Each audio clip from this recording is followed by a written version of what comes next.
무상심시미묘법 백천만급난조 금문견덕수지 원해열의 신실이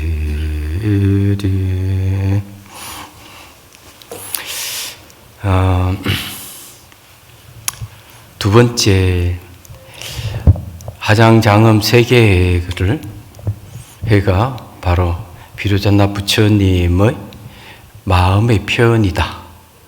거기에는 서원이 있는 거죠. 일체 중생을 다 구제하고자 하는 마음에서 하장장엄 세계를 만드셨다 하는 거죠. 비로자나 부처님은 바로 마음의 본성을 이제 표현하고 있다는 걸 이제 여러분들에게 이제 말씀드리고요. 전번 시간에 얘기했듯이 보이고 들리는 모든 것은 원래 모양도 없고 색깔도 없고 냄새도 없고 소리가 없는 세계인데 마음에 의해 가지고 모양과 색깔이 나타나고 냄새가 있고 소리가 있다. 이 마음이 무엇이냐 하는 거죠. 그래서 이제 이 마음에 대해서 말씀을 드리겠습니다. 우선 이제 왜 물질에 대한 얘기는 없고 마음에 대한 얘기를 하느냐 이렇게 생각할 수가 있는데 물질적인 현상으로 보이는 이 세계 자체가 원래 실체가 없어. 그래서 건강경에도 그 얘기를 하고 있습니다. 범소유상, 개시엄망, 약전, 재상, 비상이며 적전열애라. 무릇 모든 상은 허망하다.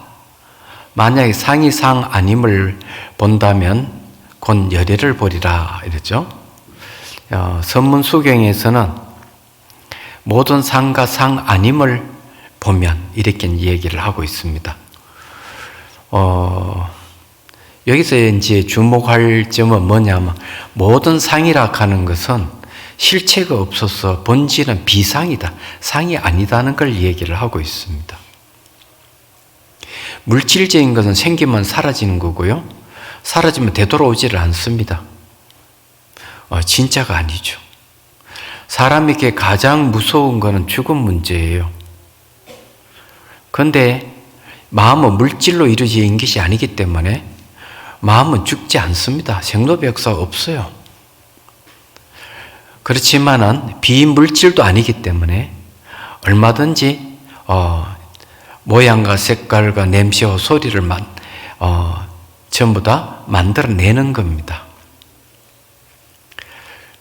그래서 이제 이 물질적인 것이라고 생각했던 이것도 깊이 들어가면은 아무것도 실체가 없는 거예요. 그래서 이제 중요한 것은 인식의 문제다. 인식하니까 대상이 존재하는 것이다. 이렇게 얘기했는데 우리가 인식하는 것을 전자현미경으로 바꾸고 보죠.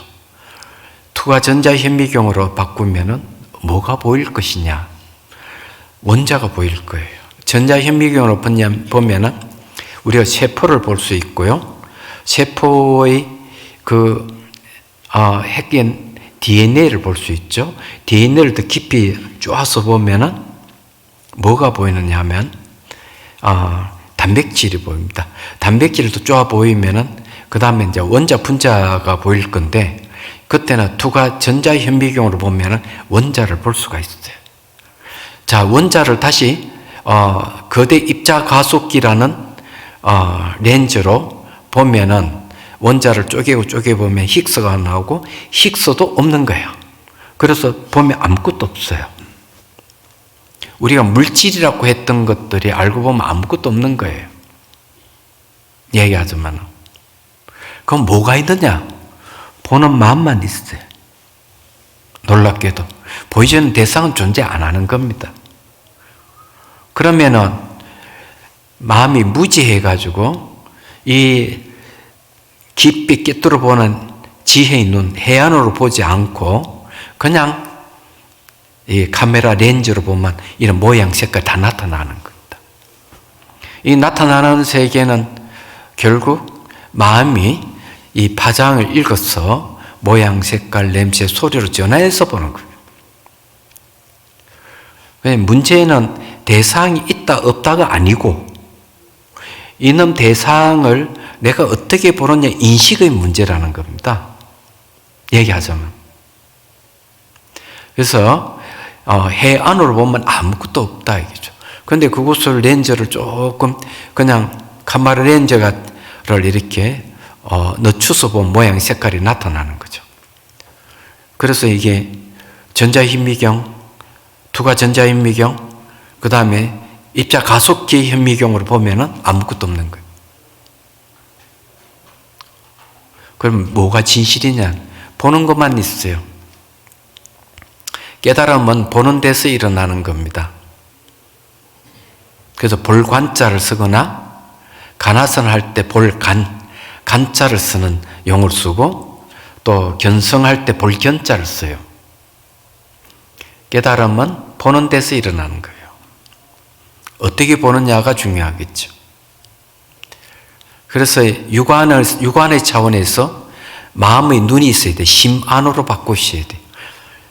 이 이제 수행을 하게 되면은 육안에서 심 안에서 해안으로 바꾸셔야 돼. 그럼 아무것도 없는 걸 볼 수 있습니다. 그렇지만은 보이고 들리는 이 세계를 부정하는 건 절대로 아니다. 얘기하자면 현상을 보면서 내전 실체를 보려면은 법안이 필요해요. 법의 눈. 그때는 렌즈를 조금 늦춰서 모양 색깔을 보면서도 동시에 내재한 실체 없음을 같이 보는 거죠. 그러면 모든 상이 뭐예요? 재상이라. 모든 상. 실체 없으면 비상. 상이 아니다 이거죠. 법성계도 얘기합니다. 제법부동 본래적이라고 그랬죠. 모든 존재는 고요하여, 모든 존재는 움직이지 않아요. 본래부터 고요하다. 왜? 힉스락 하는 거 지나서 보면은 아무것도 없어요. 모양도 없고 색깔도 없고 가고 옴이 없고 같고 다름이 없고 아무것도 없어요. 그래서 본래부터 고요한 거예요. 보는 마음만이 진실하게 있다. 여러분들이 언젠가는 죽습니다. 육체를 가지고 있으니까 생로병사를 하죠. 그렇지만 보는 마음은 죽지 않아요. 보는 성품을 불생불멸하다고 능경에서 얘기를 합니다. 그래서 이 마음이라 하는 게 왜 물질적인 걸 추구를 하지 않고 마음을 왜 얘기를 하느냐? 모든 것은 마음에 의해서 이 모양, 색깔, 소리, 냄새도 나타나고 마음에 의해서 아무것도 없는 본질을 볼 수도 있고 그러는 거예요. 그 문제는 물질이 아닌 거죠.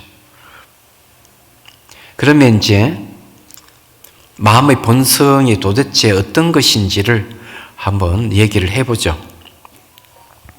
거시세계를 이야기하는 천문학자나 미세계를 이야기하는 물리학자들에게 질문을 던져봅니다. 빅뱅이 일어나기 이전에는 뭐가 있었습니까? 실제 TV에서 있었던 이야기예요. 방청객 중에 한 분이 질문을 했습니다.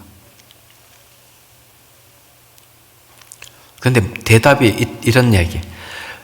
빅뱅이 일어나기 이전에는 시간과 공간이 없기 때문에 뭐라고 얘기할 수가 없습니다. 빅뱅, 우주 대폭발이 일어난 다음에 시공이 생김으로써 우리가 이야기할 수가 있습니다. 그러면은 생명에 대해서 한번 얘기를 해보죠. 태양계는 그러면 언제 생겼느냐? 45억 년 전에 생겼어요. 그럼 지구에서 생명은 언제 생겼냐? 45억 년에서 39억 년 사이에 생겼습니다. 운석이 지구를 강탈을 합니다. 거기에서 뭐가 생겨요? 물이 생겨요. 물이 생기는 것에서 생명체가 생기기 시작한 거죠. 그래서 이제 천문학자, 물리학자들이 생각은 이렇게 이야기합니다. 인식 대상 속에서 인식 주관이 생겼다. 이렇게 얘기해요. 생명체라는 생명은 대사 활동을 하는 거죠. 그리고 대상이 무엇이 인지하는 걸 생명이라고 합니다. 그러면 생명체가 물에서 생기면서 대상을 인지하기 시작했는 제가 최소한 39억 년 전부터라는 거죠. 그래서 우주가 먼저 생기고 난 다음에 생명체가 생겼다. 이렇게 얘기를 하는 겁니다. 일견 들어보면은 맞는 것 같아요.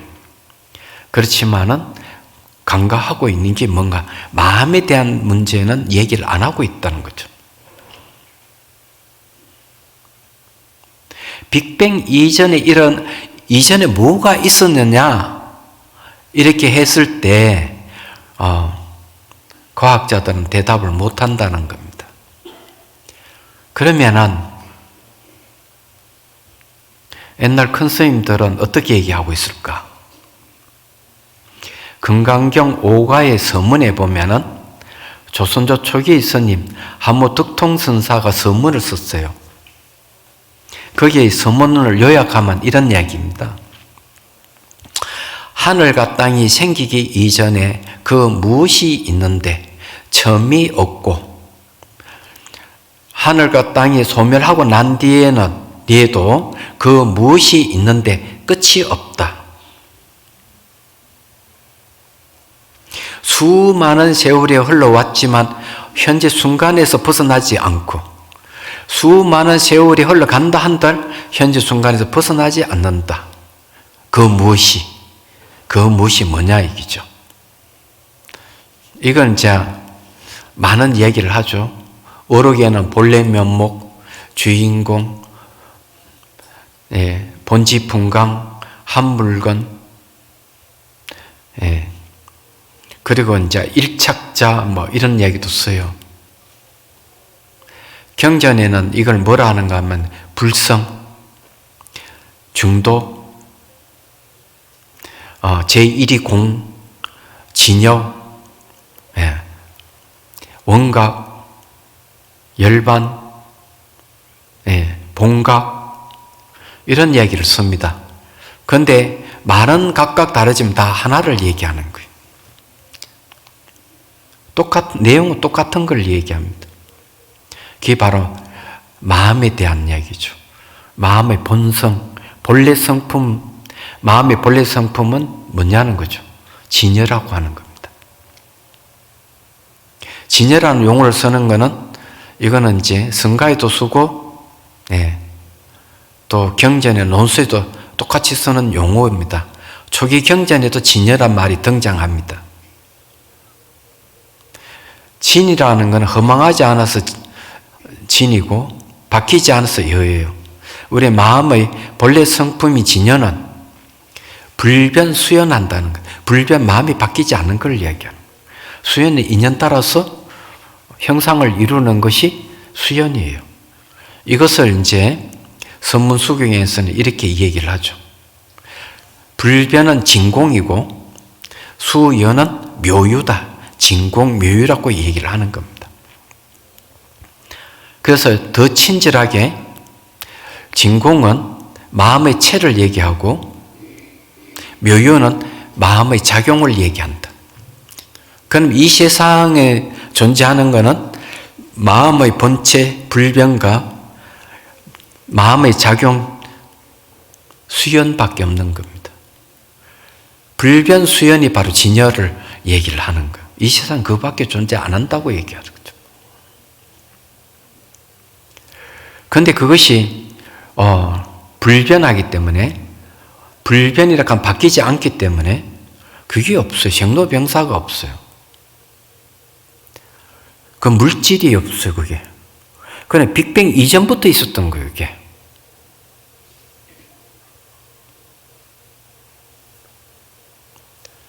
그럼 그거 증명할 수 있느냐? 얼마든지 증명이 가능한 얘기.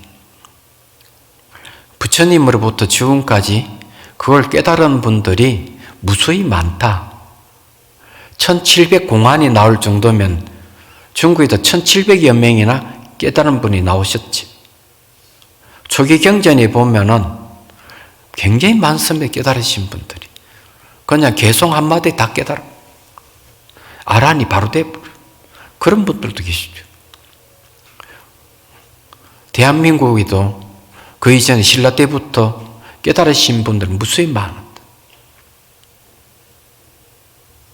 한결같이 불변진여를 깨달으신 것이죠. 그래서 불변, 마음이 바뀌지 않는 것은 눈을 뜨나 감아나 보는 마음이 안 바뀐다는 얘기예요. 피곤해서 눈을 감아도 환히 밝고 늘 인식하고 있는 것. 급한 마음에 뜀박질을 하더라도 그 마음은 바뀌질 않는다. 희노애락에 휩싸여도 그 마음은 바뀌지 않는다. 그 마음은 바로 빅뱅이 일어나기 이전부터 있었다. 그러나 물질이 아니기 때문에 시공을 초월해 있다.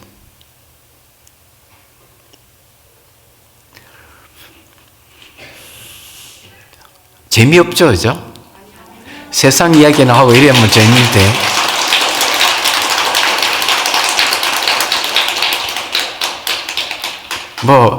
어제 밤에 그냥 선포를 했다가 또 해제를 하고, 그게 마음이 한번 출렁했다가 말한 것이죠. 누구 마음이 아시겠죠? 알고 보면 모든 세상을 여기서 벗어나는 게 아니다. 네. 그래서 이제 그것을 깨닫기 위해서 수행이 등장하는 거죠. 사마타 비파사나 수행하는 점수문이 있고, 준비가 된 자는 그냥 진여의 뜻이 포함하고 있는 응구를 들으면 그냥 바로 깨달으며, 그래서 번뇌를 없애지 않고 열반으로 바로 들어간다. 이렇게 그 도론문이에요. 얘기하자면. 준비된 사람 진여가 등장하면 일체 망념이 저절로 사라져버려요. 그래서 돈재 망념이라고 해요. 단박에 망념이 저절로 사라지는 거예요. 망념을 없애는 게 아니고 그냥 사라져. 진여가 드러나면. 깨달음 내용에 무수덕에 얻을 바가 아무것도 없다. 물질이 아니기 때문에. 비물질도 아니죠. 마음은 그런 겁니다. 마음의 크기는 어떤 정도일까? 마음의 크기를 논하면은 앞 시간에서 얘기했던 등 호공계, 호공의 세 가지 두루하다. 하나의 법계다. 그런데 원각경에는 더 충격적인 얘기를 하죠.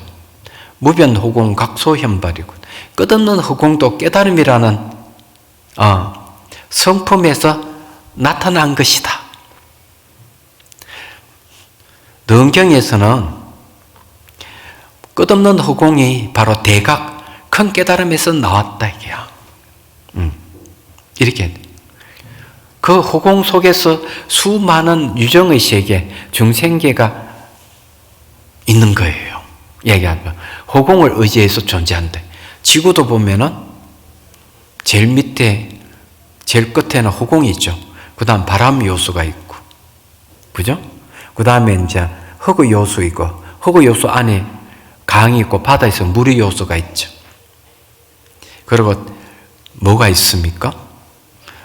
지구 한 중심에는 불의 요소가 있습니다. 그래서 이 모든 허공을 의지해가지고 모든 세계가 유정의 세계가 건립되어 있다. 이 능경에서 이 얘기를 하는 거죠. 그러면 비유를 들어서 얘기하죠. 끝없는 허공은 바다에 물거품이 생겼다 사라졌다 하는 것이고, 그 바다가 바로 마음이라는 얘기죠. 마음의 크기는 없어요. 크다고 하면은 모든 우주 법계를 사고도 넉넉해요. 찾으면 찾을 수가 없다. 이놈은 한 번도 생긴 적도 없고 파괴된 적도 없어요. 수행해가 얻어지는 게 아니에요. 수행을 하는 건 다만 본래의 마음, 본연의 마음 진여가 드러나도록 하는 조건이 지나지 않는 거예요.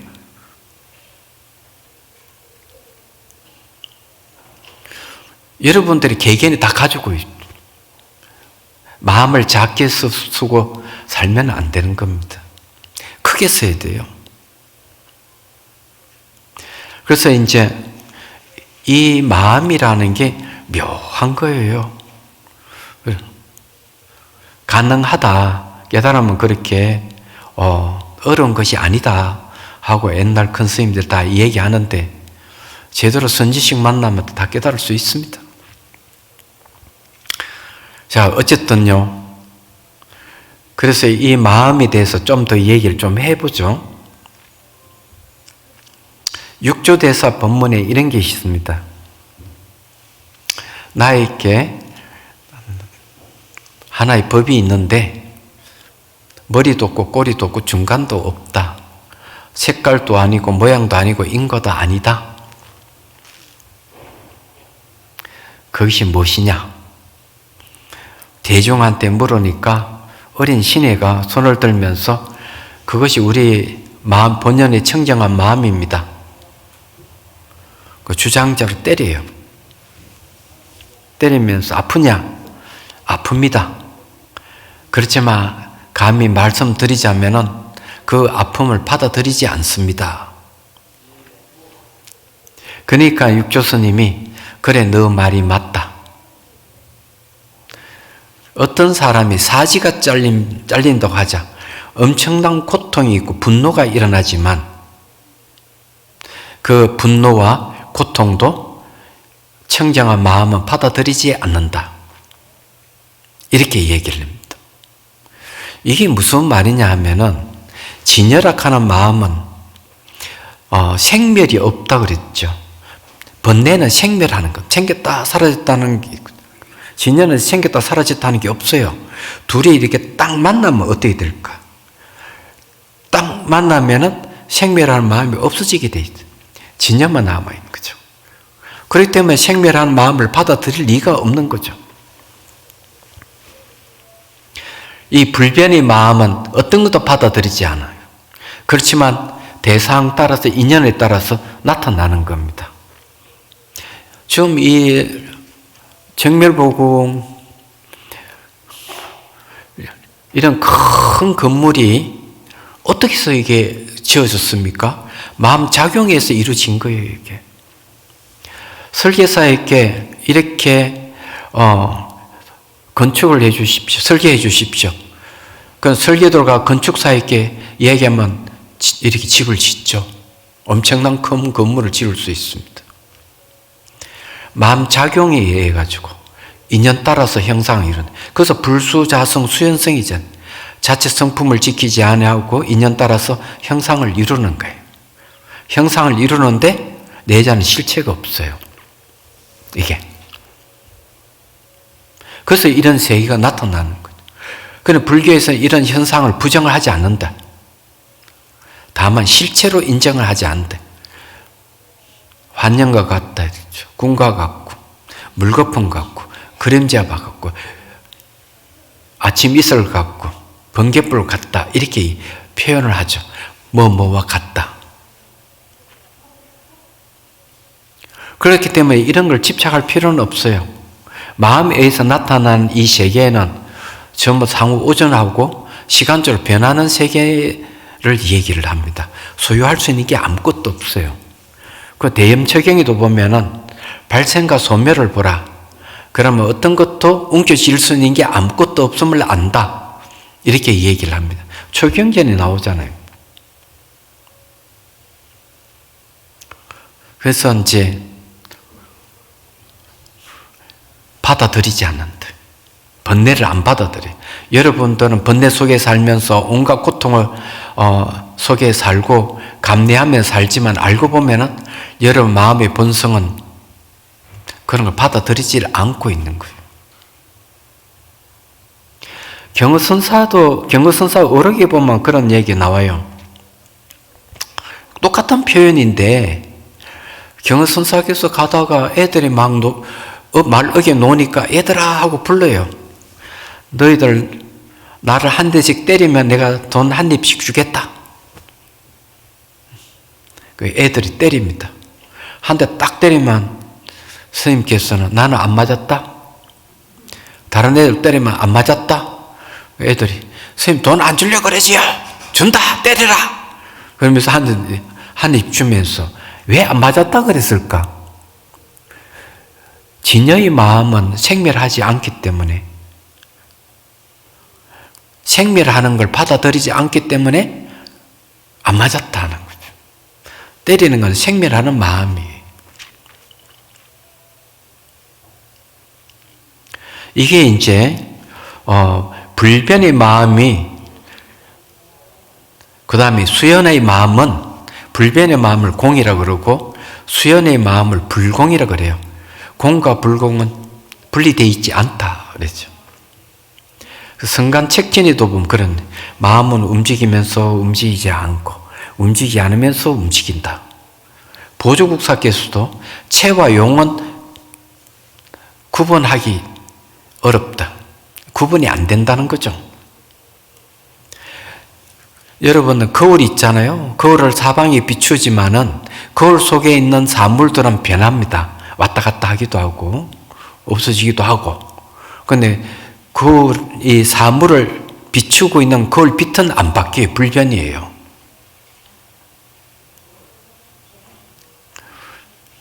똑같은 이치, 마음이 그거 같다 이거죠. 마음은 대상 따라서 막 생멸하지만은 원래 본연의 성품인 이 거울 같은 마음은 늘 사방에 비추고 있으면서도 바뀌지 않아요. 우리는 그걸 모르고 있는 거죠. 그래서 수행을 하라는 얘기죠.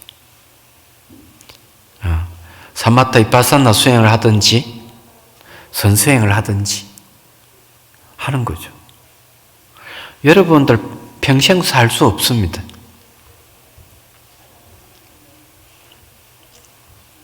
결국 여러분 몸은 흔적도 없이 다 사라집니다. 여러분의 자식들도 마찬가지고 저도 마찬가지고 물질로 이루어진 거는 사라지면 다시는 재생되는 게 없습니다. 아무것도 남지 않습니다. 얼마나 허망한 일이에요. 재산을 소유해 본들 무슨 소용이 있습니까?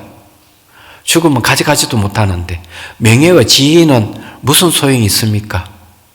아무 소용이 없어요. 그렇죠. 여러분 죽고 싶지 않잖아요. 여러분에게 비로자나 부처님이 한 분씩 다 계시는 거예요. 불변의 마음이 화장장엄 세계를 만들었어요. 그게 수연이죠. 그 불변 수연을, 마음을 표현한 게 비로자나 부처님으로 표현되는 겁니다. 우리는 그런 존재예요. 그럼 우리가 그걸 모르고 산다면 말이 안 되죠. 험한 걸 추구하지 말고 진실한 걸 추구하셔야 됩니다. 제가 여러분들이 이야기하고 싶은 거는 바로 이러한 마음에 대한 얘기입니다. 왜 마음만 자꾸 이야기하면 물질적인 얘기를 왜 안 하느냐 이러면 막 그런 얘기예요. 모든 근원이 물질적인 것이든 물질적인 게 아닌 것이든 모든 근원이 바로 마음에서 출발하기 때문에 그렇습니다. 우주의 기원을 마음을 빼놓고 얘기할 수도 없고 생명의 기원을 마음을 빼놓고 얘기할 수 없기 때문에 그렇습니다. 그래서 이제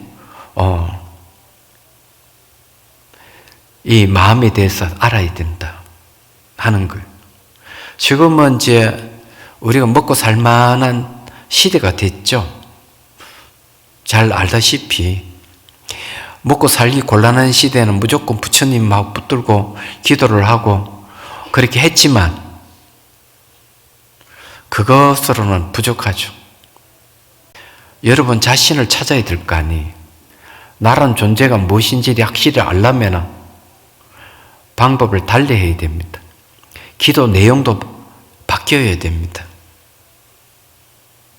이야기하자면 그런 거죠. 자, 마음에 대한 이야기를 이제 쭉 했는데 얘기하자면 한도 끝도 없죠. 아이들 얘기를 한번 해보죠. 여럿이 모여서 하는 얘기가 이런 얘기입니다. 이 세상에 가장 큰 거 뭐지? 하니까 한 아이가 땅이 제일 커. 두 번째 아이가 땅보다 더 큰 게 있지. 뭔데? 바다야. 세 번째 아이는 그보다 더 큰 게 있어. 허공이야. 그러니까 마지막에 아이가 그보다 더 큰 게 있다. 마음이 없으면 그거 어떻게 할 수 있나? 마음이야말로 허공보다 더 큰 거야. 애들 얘기지만 들어볼 만하죠. 한 번도 생각을 못했을 겁니다. 또 집에 돌아가면은 조그만 것 때문에 밀당을 해가면서 올리 그러니 그래 손해받니 이익받니 그렇게 살아갈 거 아닙니까? 저 마음을 좀 키우시면 어떻겠나 하는 싶은 생각이에요. 그래서 이제 시간이 조금 할애해서 여러분들 이렇게 마음 키우는 방법을 제가 알려 드리겠습니다. 걸을 때는 어떻게 걸어가면 좋고 앉아 있을 때는 어떻게 앉아 있으면 좋을까? 전부 다 마음의 문제예요. 의식을 확장시키는 겁니다. 경전에는 의식을 확장하는 방법을 사무량심법이 있습니다. 사랑, 연민, 기쁨, 평정 이 네 가지 한량없는 마음을 키우라. 어떻게? 동서남북 사방 팔방 상하로 무한하게 키워라. 사랑의 마음을, 연민의 마음을, 기쁨의 마음, 평정의 마음을 이 이야기를 하고 있죠. 마지막 니까에는 이런 얘기가 있습니다. 5가지 마음을 얘기합니다. 첫 번째 위축된 마음, 쭈그러든 마음이죠. 이런 사람은 어떤 특징이 있는가 하면 잠을 많이 잔다. 게으르다. 그런데 그런 사람 외에는 어떤 사람이 있느냐? 마음의 상처를 받은 사람. 하루 10시간, 14시간 자는 사람이 있습니다. 사업 실패를 했거나 사기를 당했거나 이러면 일어나기 힘들어요. 잠만 잘라 그래요. 그리고 이제 2024년을 기준으로 해서 마음의 상처를 입고 방 밖을 나가지 않는 사람들 5년, 10년 방 밖을 나가지를 않아. 이런 사람 몇 명 되는 줄 압니까? 53만 명이 됩니다. 우리나라에. 마음의 상처를 입었습니다. 그 사람들도 그 방을 탈출하려고 노력을 하는데 안 돼요. 근데 이런 사람들은 대개 마음이 위축되어가 마음이 위축된 사람은 의욕이 없는 사람들이에요. 두 번째 어떤 사람이냐면 탁 건드리면 바로 화를 내거나 분노 조절 장애를 앓고 있죠. 슬피 울거나 이러면 대부분 뭐냐면은 우울증이나 분노 장애를 앓고 있는 사람입니다. 마음이 두 갈래 세 갈래 나눠지는 사람들이에요. 세 번째 마음은 어떤 마음을 이야기하는가? 마음이 확장이 안 된 사람. 이런 사람들은 감각적 쾌락을 추구하는 사람들이다. 그래서 단체의 장이나 또는 국가에서 어떤 장을 맡고 있는 사람들, 회사의 장을 맡고 있는 사람들, 이런 사람들이 성추행이나 성폭행을 하는 것은 바로 의식이 확장 안 된 사람들이 감각적 쾌락을 추구하기 때문에 그런 일이 벌어지는 거예요. 그런데 의식을 확장시키면 어떤 일이 벌어질까? 위축된 마음이 확 펴면서 의욕이 되살아납니다. 잠만 자는 일이 없어지죠. 그리고 의식이 확장되는데 두 갈래 세 갈래 나눠지는 마음이 아니에요. 없어져요. 그래서 의식을 조금만 확장해도 몸 크기만큼만 확장돼도 우울증이나 분노 조절 장애나 이런 것이 반 이상이 없어집니다. 심리 상담을 받는 것보다 효과적이죠. 적어도 한 2박 3일만 명상해도 그게 없어져요.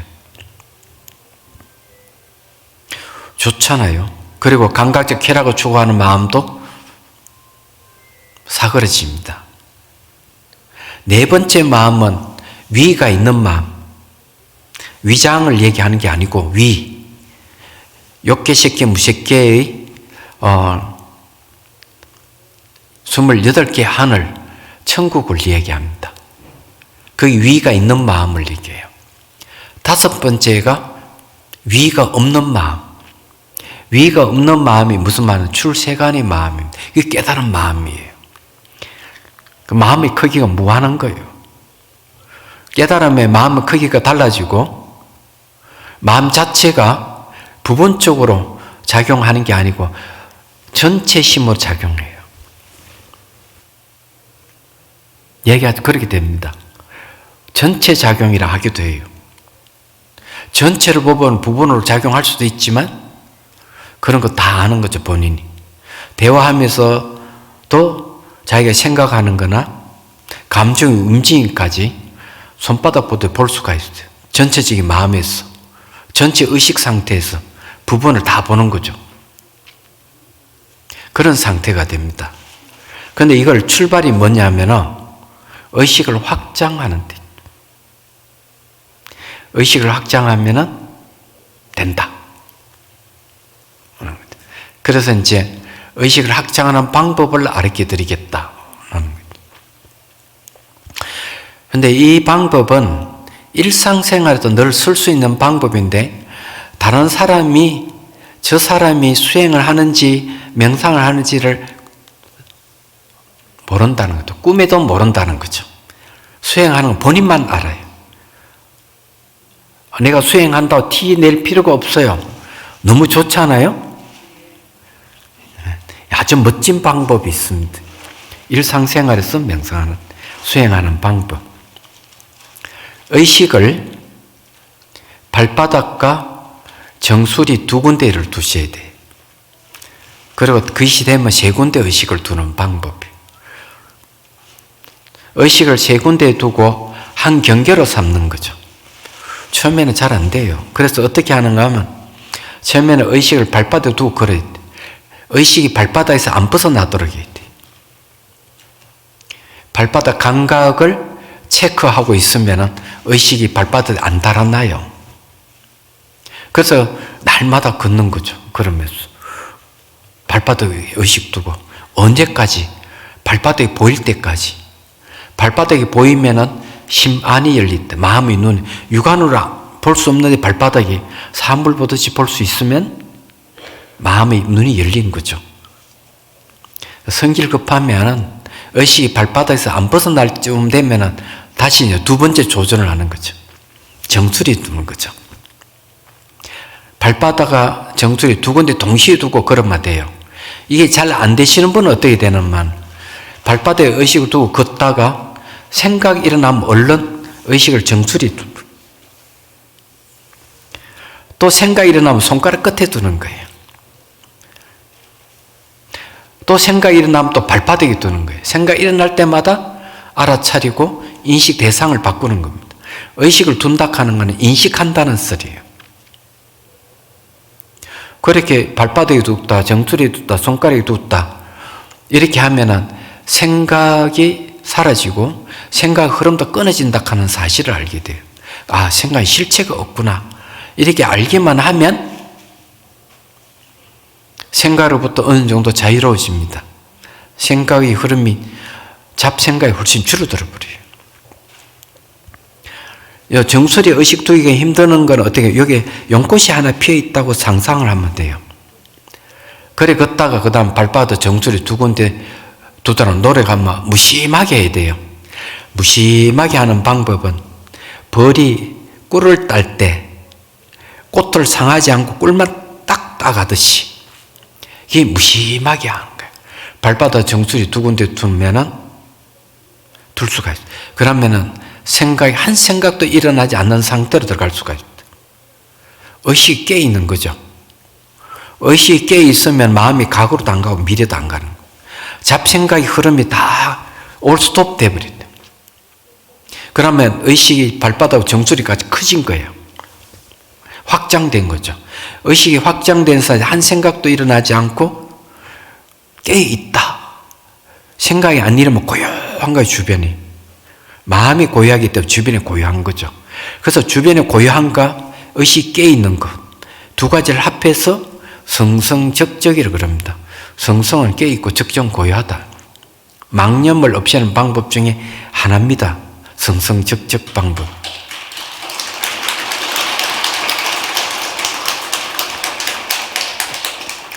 안 된다고 포기하지 마시고 하다 보면 어느 순간 될 때는 의식 공간이 커졌구나. 실제적으로 이제 사례를 하나 얘기를 하자면 파키스탄의 그 간다라 유적지를 보러 갔습니다. 유적을 답사를 해야죠. 성지순례 겸. 그런데 하루에 얼마 걸리는가 하면은 10,000보에서 13,000보 이상을 걸어요. 그래서 제가 가르쳐 드렸습니다. 같이 간 분들이 이 방법을. 진짜 하는 사람이 그냥 가르쳐 드렸는데 며칠이 안 돼서 하는 얘기가 온몸이 다 사라져 버렸습니다. 마음만 남아버렸다.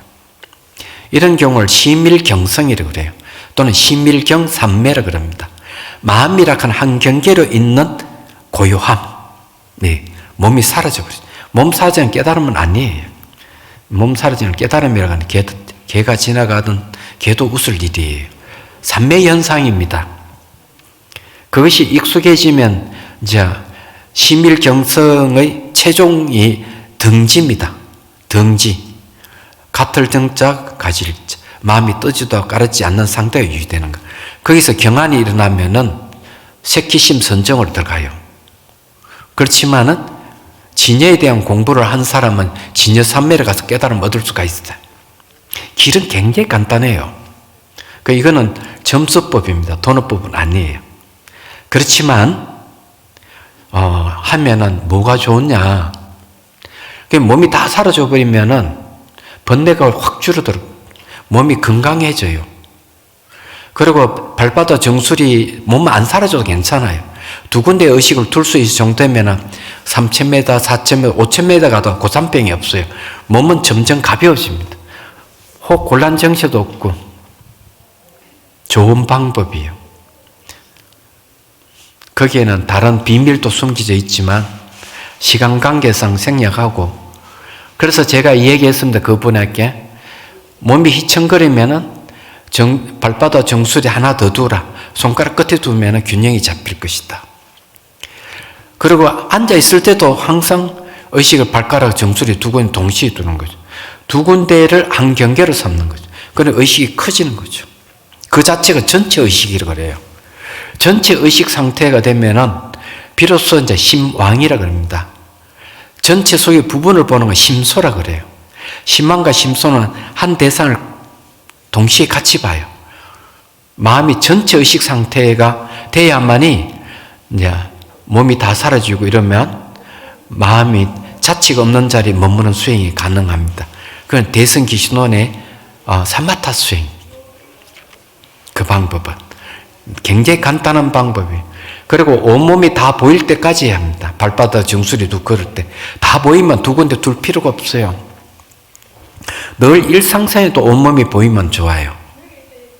나중에 머릿속에 일어난 생각, 올라오는 감정도 거울 보듯이 다 볼 수가 있다. 심심하잖아요.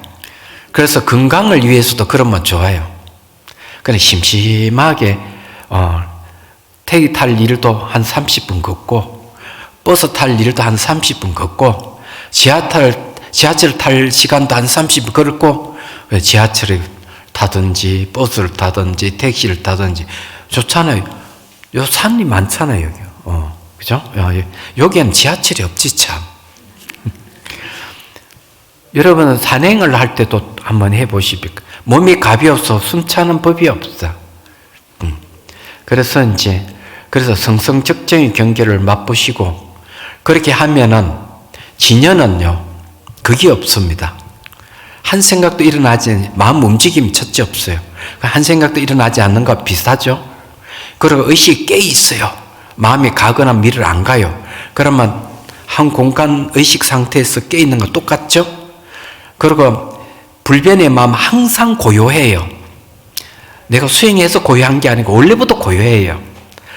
그리고 성성적정의 고요함이 들어가 있잖아요. 딱 세 가지 조건은 딱 맞아요.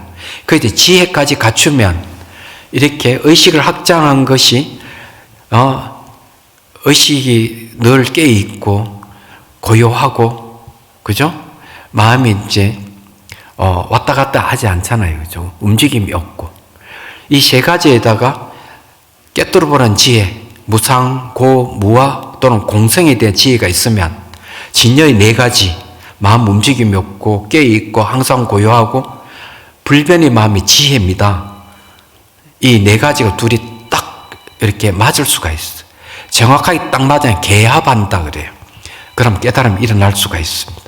이거는 이제 도노법이에요. 그래서 여러분들이 한번 해보시기를 바랍니다. 나중에 이제 의식을 주변의 환경, 우주까지 확장할 수 있으면 해보는 것도 재밌고, 나중에 이제 보는 마음이, 이건 보는 마음을 드러내는 방법인데, 그렇게 하다 보면 보는 성품이 드러나면은 굳이 의식을 확장할 필요가 없어요. 일상생활 그 자체가 전체 마음 상대, 전체 심, 진여심이 되어서 생활하게 될 거니까 굳이 이제는 그런 걸 할 필요가 없게 되는 그런 경지에 갈 수가 있다. 자, 여기서 마치도록 하겠습니다. 네. 어무용서